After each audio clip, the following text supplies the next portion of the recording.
Halo semuanya, selamat pagi. Hari ini adalah hari Minggu, tanggal 16 Agustus 2026. Di video saya kali ini, saya akan menambah kegiatan, tidak hanya workout, tapi setelah workout, aku akan membaca buku yang berjudul Psychology of Money, The Psychology of Money. Jadi, langsung saja kita workout dulu. Tapi kali ini pada hari Minggu, aku akan melakukan workout cuman 10 menitan. Nah, oke semuanya, saya seperti biasa jadwal di hari Minggu, Sabtu, dan Jumat akan melakukan gerakan full body, di mana saya akan melatih seluruh tubuh dari bahu sampai kaki. Nah, di sini saya menggunakan waktu, jadi ya, kita olahraga workout maupun olahraga apapun tidak usah berlebihan pada hari weekend, karena kita hanya perlu waktu recovery. Nah, tidak harus weekend, tapi saya menempatkan hari recovery itu pada hari weekend. Jadi ini stopwatch, ini yang menentukan uh, mulai dan stopnya saya workout. Oke. Lihat, ini 0. Langsung saja kita mulai, oke? 3, 2, 1. Oke.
Cukup ya.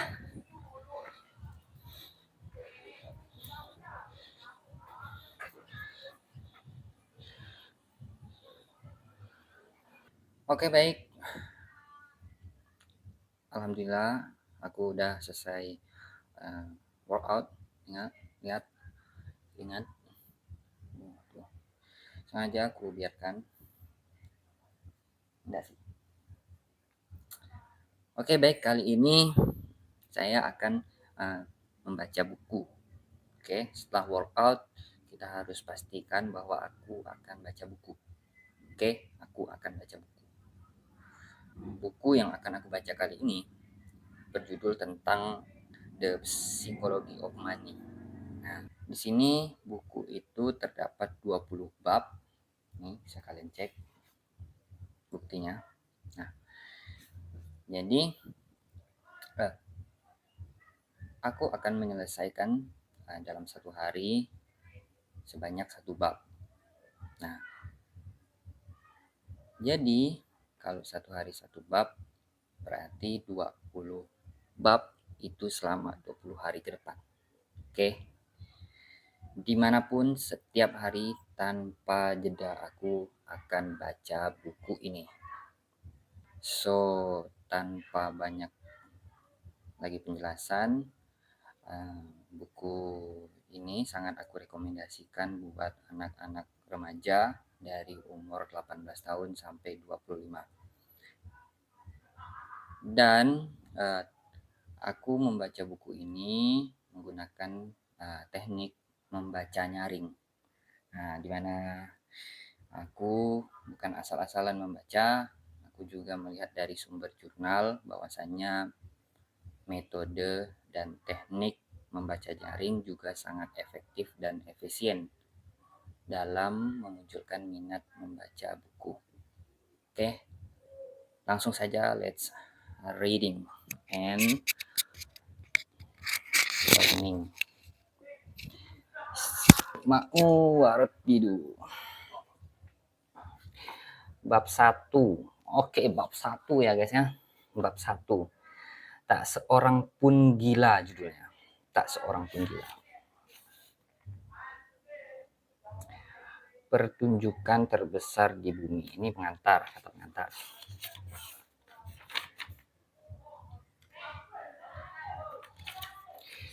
Sepertinya kata pengantar tidak perlu kita baca. Kita hanya perlu baca bab 1 sampai selesai. Dan menggunakan teknik membaca nyaring. Ingat guys, ini ada jurnalnya teknik membaca nyaring yang dikutip oleh Arianto dan Risma pada tahun 2026. Bisa kalian cek di Google.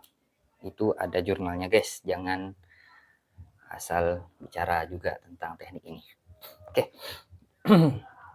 Bab 1 kita mulai. Tak seorang pun gila. Pengalaman pribadi Anda dengan uang barangkali menjadi 0,0000001%. Berapa nol nih? 1, 2, 3, 4, 5, 6, 7. 7 nol. 7 nol. Dari seluruh kejadian di dunia, tapi mungkin 80% cara kerja dunia menurut Anda. Baca aja yang penting. Izinkan saya memberitahu Anda suatu masalah. Boleh jadi itu akan membuat Anda merasa lebih baik mengenai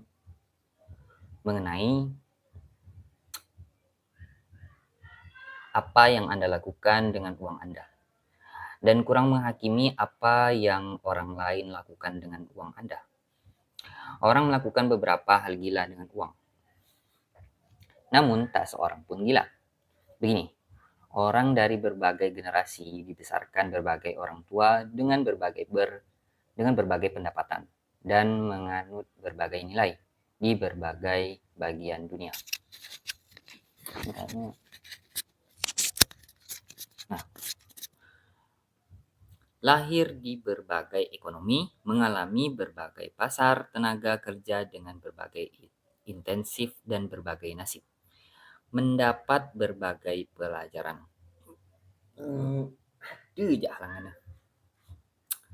Semua orang punya pengalaman unik mengenai cara kerja dunia yang Anda alami langsung lebih meyakinkan daripada yang Anda pelajari secara tak langsung. Jadi kita semua, Anda, saya, semua orang menjalani hidup dengan menganut satu set nilai mengenai cara kerja uang yang sangat beragam dari orang ke orang. Yang tampak gila bagi Anda boleh jadi masuk akal bagi saya. Orang yang tumbuh dalam kemiskinan berpikir mengenai resiko dan imbalan dengan cara-cara yang tak bisa dimengerti anak bangkir kaya.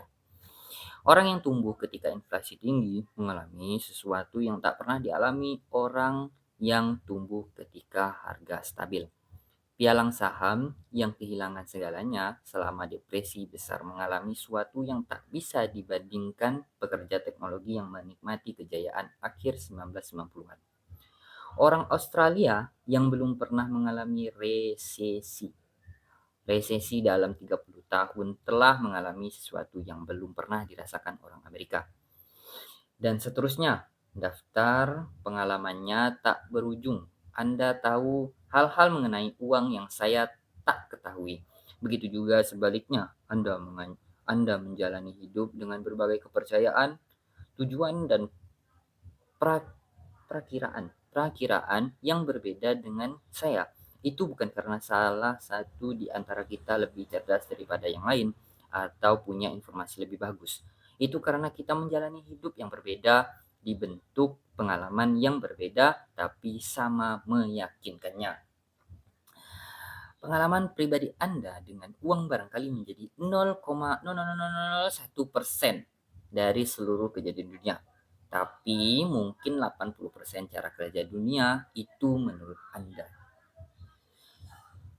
Tapi mungkin jadi orang-orang yang sama pintarnya bisa tak sependapat mengenai bagaimana dan mengapa resesi terjadi. Bagaimana kita harus menginvestasikan uang, apa yang harus diprioritaskan, beberapa banyak risiko yang harus diambil dan sebagainya. Dalam bukunya mengenai Amerika 1930-an, Frederick Lewis Allen menulis bahwa depresi besar memengaruhi jutaan orang Amerika di dalam diri untuk sepanjang sisa hidup mereka. Namun, ada beberapa pengalaman 25 tahun kemudian, sewaktu berkampanye sebagai calon presiden, John F. Kennedy, kayak nama MC di Resident Evil. Siapa sih namanya? Itu aja. Ditanya wartawan mengenai apa yang dia ingat dari masa depresi, Kennedy berkata, "Saya tak punya pengalaman langsung mengenai depresi. Keluarga saya salah satu yang terkaya di dunia. Sejak dulu, waktu itu kami punya rumah lebih besar, membantu lebih banyak, bepergian lebih sering.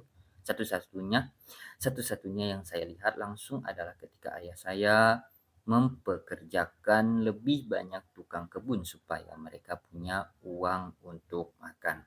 Saya benar-benar tidak belajar mengenai depresi sampai saya membaca mengenainya di Harvard." Oke. Oke aja. Oke. Paham. Oke. Itu penting pada pemilihan presiden Amerika Serikat 1960. Orang berpikir, bagaimana mungkin seorang tanpa pemahaman akan kisah ekonomi terbesar generasi sebelumnya diberi tanggung jawab atas ekonomi dalam banyak cara. Kekurangan itu hanya diatasi pengalaman JFK di Perang Dunia Kedua. Itu pengalaman emosional umum dari generasi sebelumnya yang tak dimiliki lawannya. Hubert Humphrey. Itulah dia.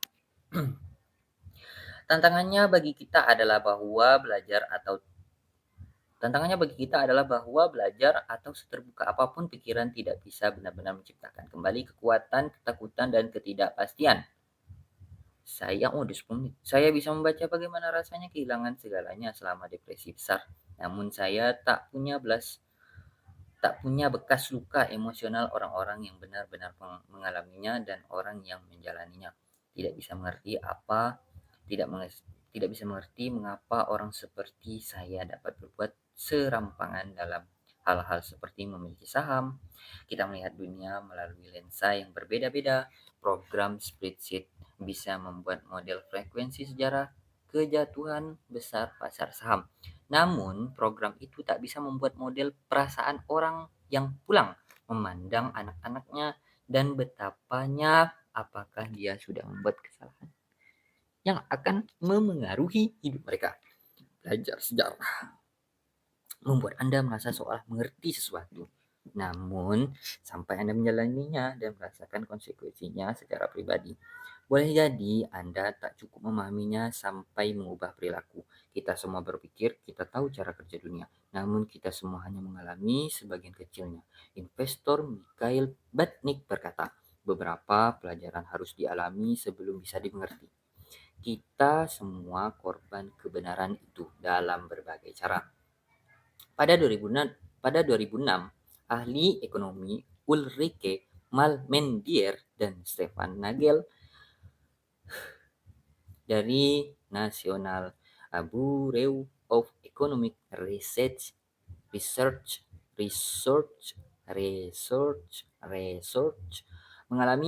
menggali data 50 tahun survey of consumer finances. Kajian terperinci mengenai apa yang dilakukan oleh orang Amerika dengan uangnya. Dalam teori, orang harus membuat keputusan investasi berdasarkan tujuan dan ciri pilihan investasi yang tersedia bagi mereka saat itu. Namun bukan itu yang orang lakukan. Kedua ahli ekonomi menemukan bahwa keputusan investasi orang sepanjang hidup sangat terikat oleh pengalaman para investor di generasinya, terutama pengalaman pada awal masa dewasa. Jika Anda tumbuh dewasa ketika inflasi tinggi, Anda menginvestasikan lebih sedikit uang di obligasi dan lebih belakangan dalam hidup dibanding mereka yang tumbuh dewasa ketika inflasi rendah. Jika Anda kebetulan tumbuh dewasa ketika pasar saham kuat, Anda menginvestasikan lebih banyak uang Anda di saham sesudahnya dalam hidup dibanding mereka yang tumbuh dewasa ketika saham lesu. Pada ahli ekonomi menulis temuan kami menyiratkan bahwa kesediaan investor individual menanggung risiko bergantung pada sejarah pribadi, bukan kecerdasan pendidikan atau kecanggihan. Sekedar nasib kapan dan di mana Anda lahir. Financial Times mewawancarai Bill Gross, manajer obligasi terkenal pada 2019. Gross mengakui bahwa dia barangkali tak akan berada di posisinya sekarang andai dia lahir satu dasawarsa lebih awal atau lebih belakangan. Kata artikel itu, karir Gross bersamaan dengan kejatuhan suku bunga selama satu generasi yang mendorong nilai obligasi. Hal semacam itu bukan hanya memengaruhi kesempatan yang Anda dapatkan, melainkan juga memengaruhi apa yang Anda pikirkan mengenai kesempatan itu ketika hadir di depan Anda. Gross menganggap obligasi sebagai mesin pembuat kekayaan. Bagi generasi ayahnya yang tumbuh bersama inflasi yang lebih tinggi, obligasi barangkali dipandang sebagai pembakar kekayaan. Perbedaan cara orang mengalami uang tidak kecil, bahkan di antara mereka yang barangkali Anda pikir cukup mirip. Misalnya, saham jika Anda lahir pada tahun 1970 di Amerika Serikat, S&P 500 naik hampir 10 kali lipat sesudah disesuaikan dengan inflasi. Sewaktu Anda berumur belasan dan 20-an, itu kenaikan luar biasa. Jika Anda lahir pada 1950, pasar tidak bergerak naik ataupun turun, disesuaikan dengan inflasi. Sewaktu Anda berumur belasan dan puluhan tahun, 20-an tahun, dua kelompok orang nasib berdasarkan tahun kelahiran, menjalani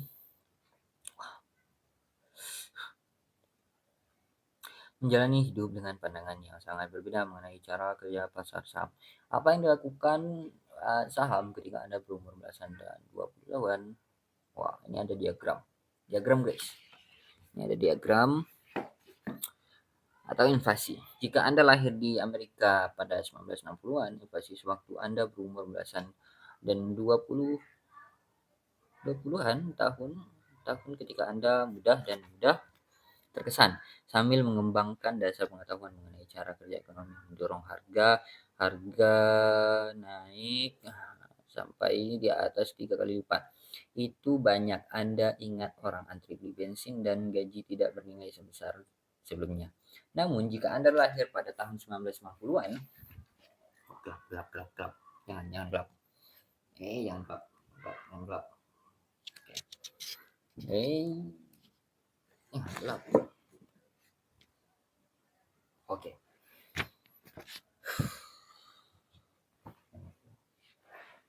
Minum.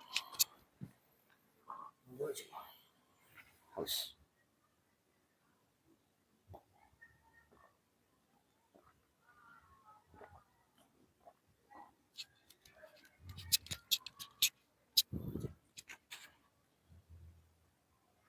Namun jika Anda lahir pada tahun 1990-an di AS, inflasi sangat rendah sepanjang hidup Anda sehingga barangkali tak pernah berpikir oleh Anda pengaruh inflasi ke harga ketika Anda berumur belasan tahun dan 20-an. Gila, dalam waktu kurun 30 tahun naiknya sangat signifikan. Tingkat pengangguran nasional AS pada November 2009 sekitar 10%, namun tingkat pengangguran untuk laki-laki Afrika Amerika berumur 16 sampai 19 tanpa ijazah SMA mencapai 49%. Tingkat pengangguran untuk perempuan kulit putih berumur di atas 45 tahun dengan gelar sarjana adalah 4%. Pada saham lokal di Jerman dan Jepang hancur selama Perang Dunia Kedua, beberapa daerah dibom habis-habisan. Pada akhir perang, pertanian Jerman hanya memproduksi makanan yang menyediakan 1.000 kalori per hari bagi warga. Bandingkan itu dengan AS ketika indeks pasar saham lebih berlipat ganda dari 1941 sampai akhir 1945 dan ekonominya berbeda dalam keadaan terkuat selama hampir 2 dasawarsa. Tak ada yang seharusnya diperkirakan, tak ada yang seharusnya memperkirakan. Anggota-anggota berbagai kelompok itu menjalani hidup dengan perkiraan sama mengenai inflasi, atau pasar saham, atau tingkat pengangguran, atau uang secara umum. Tak ada yang seharusnya berharap mereka menanggapi informasi finansial dengan cara yang sama. Tak ada yang seharusnya berasumsi mereka dipengaruhi insentif yang sama. Tak ada yang seharusnya memperkirakan mereka mempercayai sumber nasihat yang sama. Tak ada yang seharusnya mengharapkan mereka sepakat mengenai apa yang penting, apa yang layak, apa yang mungkin terjadi berikutnya, dan apa yang terbaik ke depan. Pandangan mereka mengenai uang dibentuk di dunia yang berbeda-beda, dan ketika itu terjadi, pandangan mengenai uang yang dianggap konyol oleh sekelompok orang biasa masuk akal untuk kelompok lain. Beberapa tahun kemudian, The New York Times membuat artikel mengenai kondisi kerja di pabrik elektronik besar Foxconn di Taiwan. Kondisinya sering buruk, wajar kalau pembaca marah. Namun ada satu tanggapan menarik bagi artikel itu dari keponakan seorang pekerja di Tiongkok yang menulis di bagian komentar. Bibi, saya bekerja beberapa tahun di tempat yang orang Amerika sebut sweet shop. Pekerjaannya berat, jam kerja panjang, gaji kecil, kondisi kerja buruk. Anda sekalian tahu apa yang bibi saya lakukan sebelum bekerja di salah satu pabrik itu? Dia menjadi, dalam tanda kutip, pelajar. Bekerja di sweet shop itu lebih baik dibanding kehidupannya yang dulu. Menurut saya tahu bibi saya lebih memilih dieksploitasi. Bos kapitalis jahat demi beberapa dolar daripada tubuhnya dieksploitasi beberapa orang demi uang lebih sedikit lagi. Makanya saya kesal dengan pemikiran banyak orang Amerika. Kami tak punya kesempatan yang sama dengan orang Barat. Infrastruktur pemerintah kami beda, negaranya beda. Ya, bekerja di pabrik itu berat, bisakah lebih baik? Ya, tapi hanya kalau dibandingkan dengan pekerjaan di Amerika. Saya tidak tahu bagaimana harus menanggapinya. Sebagian diri saya ingin membantah keras, sebagian lagi ingin memahami. Namun komentar itu adalah contoh bagaimana pengalaman yang beda bisa mengarah ke pandangan yang sangat berbeda dalam topik yang menurut satu pihak seharusnya hitam putih. Setiap keputusan yang dibuat orang dengan uang. Setiap keputusan yang dibuat orang dengan uang dibenarkan dengan menggunakan informasi yang mereka punya pada saat itu yang dimasukkan ke model mental untuk mengenai cara kerja dunia. Orang bisa salah informasi atau mendapat informasi tidak lengkap atau tak jago matematika. Dibujuk pemasaran busuk, tak tahu apa yang dilakukan, salah menilai konsekuensi tindakan banyak sekali. Namun semua keputusan keuangan yang dibuat itu masuk akal bagi mereka pada waktu dibuat dan cocok dengan semua yang harus dicocokkan. Mereka bercerita kepada diri sendiri mengenai apa yang mereka lakukan dan mengapa mereka melakukannya, dan cerita itu dibentuk pengalaman unik mereka sendiri. Ambil contoh sederhana. Sepertinya sudah 20 menit dan kita akhiri mungkin. Tapi kita harus tanda menggunakan kartu Uno di halaman ini. Di halaman ambil contoh sederhana tiket lotre. Oke, karena habis ini aku akan pergi ke tempat penelitian. Sekian, see you. Aku tetap baca. Oke guys, jadi pada kesempatan untuk melanjutkan membaca kali ini, pada hari ini, hari Minggu, aku melanjutkannya di cafe shop, dimana aku mencari tempat sekaligus mengerjakan tugas-tugas dan melanjutkan skripsi. Tapi ini udah selesai, tinggal melanjutkan baca buku yang kita baca tadi pagi. Judulnya tentang The Psychology of Money. Oke, langsung saja kita mulai membaca dengan teknik membaca nyaring. Nah, membaca nyaring tuh kayak gini. Kita seperti ngobrol tapi mengeluarkan suara.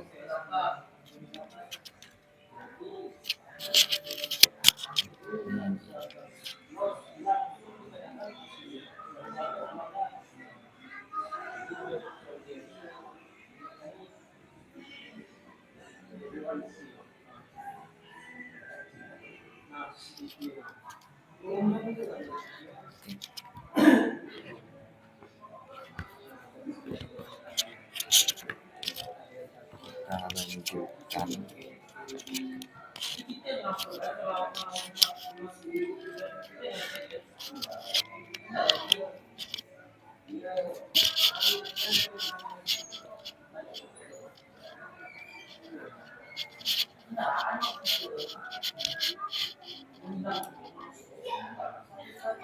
Ambil contoh sederhana lotre. Orang Amerika menghabiskan lebih banyak uang untuk lotre daripada gabungan film, permainan video, musik, acara olahraga, dan buku. Siapa yang beli tiket lotre? Sebagian besarnya orang miskin. Rumah tangga berpendapatan terendah di US rata-rata menghabiskan $412 per tahun untuk tiket lotre, 4 kali jumlah pengeluaran yang sama di kelompok berpendapatan tinggi. 40% orang Amerika tidak bisa menabung uang $400 untuk dana darurat. Artinya, mereka yang membeli tiket lotre sampai $400 biasanya adalah orang-orang yang berkata tidak bisa menabung uang $400 untuk dana darurat. Mereka membuang jaring pengaman untuk sesuatu yang peluang untung besarnya 1/jutaan. Itu tampak gila bagi saya. Itu barangkali tampak gila bagi Anda juga. Namun, saya tidak berada di kelompok berpendapatan rendah. Anda juga mungkin tidak. Jadi, banyak di antara kita yang suka menangkap secara intuitif penalaran bahwa sadar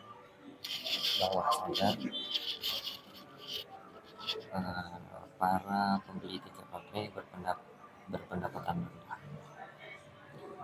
Namun, kalau kita coba memahaminya, bayangkan sesuatu seperti ini.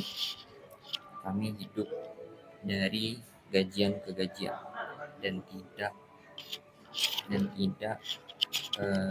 ada yang tersisa untuk ditabung. Prospek gaji jauh lebih tinggi, tampak di luar jangkauan. Kami tidak bisa melancong kalau liburan, tidak bisa beli mobil baru, tidak bisa ambil asuransi kesehatan, tidak bisa beli rumah di lingkungan aman. Kami tidak bisa membiayai anak kuliah tanpa berutang besar. Sebagian besar hal yang sudah dipunyai atau bisa dipunyai Anda yang baca buku keuangan kami tidak punya. Beli tiket lotre adalah satu-satunya waktu dalam hidup kami ketika kami bisa memegang mimpi yang seolah nyata untuk mendapat barang-barang bagus yang Anda sudah punya dan anggap biasa saja. Kami membayar mimpi dan boleh jadi Anda tak mengerti karena sudah hidup dalam mimpi itu. Makanya kami membeli lebih banyak tiket lotre kepada Anda.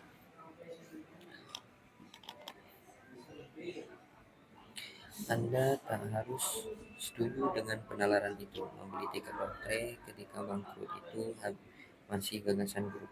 Namun saya bisa agak mengerti mengapa tiket lotre masih laku dan gagasan itu apa yang Anda lakukan tanpa gila, tapi saya agak mengerti mengapa Anda melakukannya. Mengungkap akar banyak keputusan finansial kita. Hanya sedikit orang membuat keputusan finansial murni dengan spreadsheet. Keputusan finansial dapat dibuat di meja makan atau dibuat perusahaan atau di rapat perusahaan, tempat-tempat di mana sejarah pribadi, pandangan unik Anda mengenai dunia, ego, kebanggaan, pemasaran, dan insentif aneh bercampur menjadi narasi yang ampuh bagi Anda. Perkara lain yang penting dan membantu menjelaskan mengapa keputusan mengenai uang sangat sukar dan ada banyak sekali kekeliruan perilaku adalah dengan mengakui betapa barunya topik itu. Uang sudah ada sejak lama. Raja Alyatis dari Lydia sekarang bagian Turki dianggap sebagai pencipta uang resmi pertama pada tahun 600 sebelum Masehi. Namun dasar modern keputusan mengenai uang, menabung, dan investasi didasari konsep-konsep yang praktis masih sangat baru. Ambil contoh pensiun. Pada akhir 2018 ada 27 dolar triliun di rekening-rekening dana pensiun Amerika Serikat, menjadikannya pendorong utama keputusan menabung dan investasi investor umum. Namun keseluruhan konsep dana pensiun paling baru berumur 2 generasi. Sebelum Perang Dunia Kedua, sebagian besar orang Amerika bekerja sampai mati. Itu harapan dan realitas sampai 1940-an. Di atas 50% laki-laki berumur 65 tahun ke atas masih bekerja.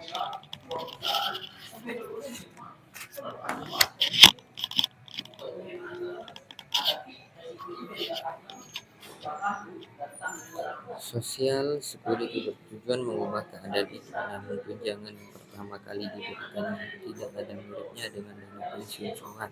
Ketika Ida Molecular mencairkan cek Social Security pertama pada tahun 1940, nilainya 22,54 dolar atau sekarang setara 416 dolar disesuaikan dengan inflasi. Baru pada tahun 1980-an, rata-rata cek Social Security untuk pensiunan melebihi 1.000 dolar per bulan.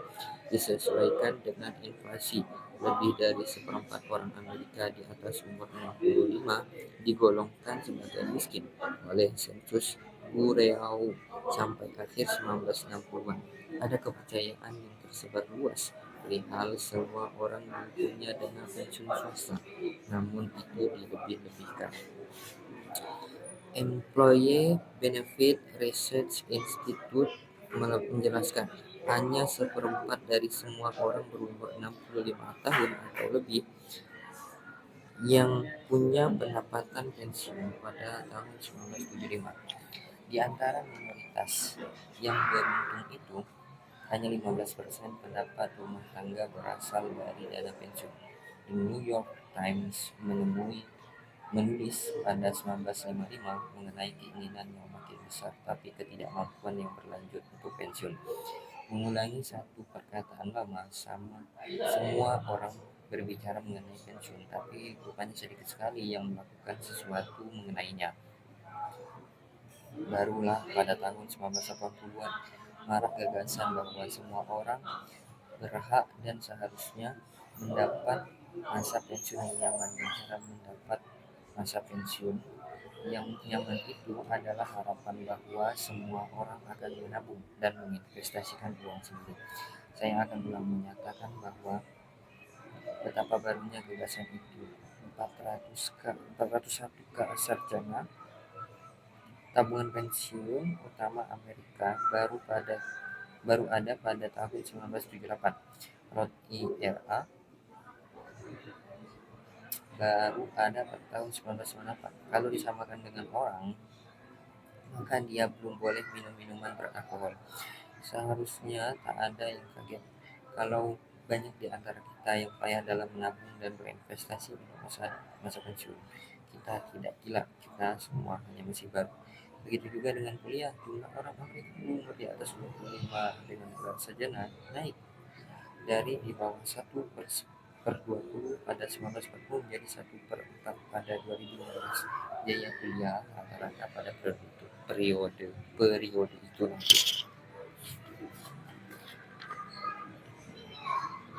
naik di atas naik di atas 4 kali lipat disesuaikan dengan inflasi.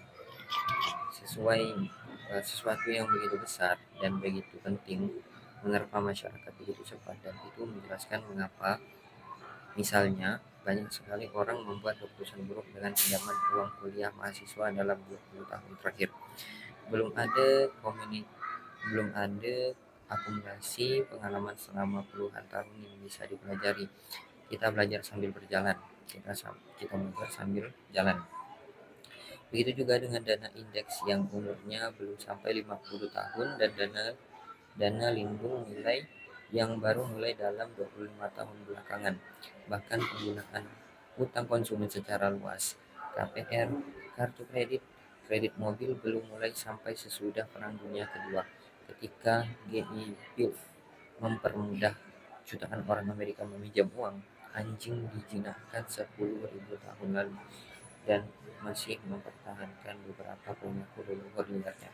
Namun kita dengan pengalaman baru 20-50 tahun di sistem keuangan modern berharap sudah sempurna menguasainya bagi suatu topik yang sangat dipengaruhi emosi versus fakta.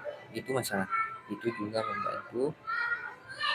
membantu menjelaskan mengapa kita tak selalu melakukan apa yang seharusnya kita lakukan dengan uang.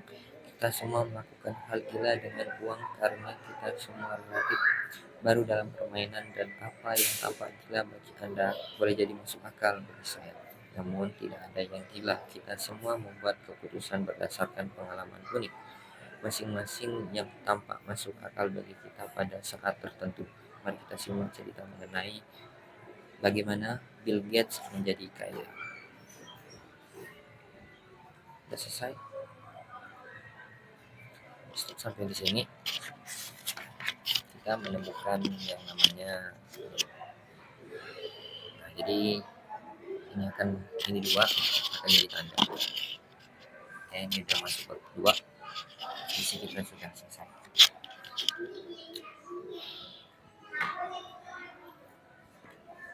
Terima kasih banyak guys. Jangan lupa subscribe, like, komen, dan share video ini sebanyak-banyaknya supaya makin vibes, makin hands.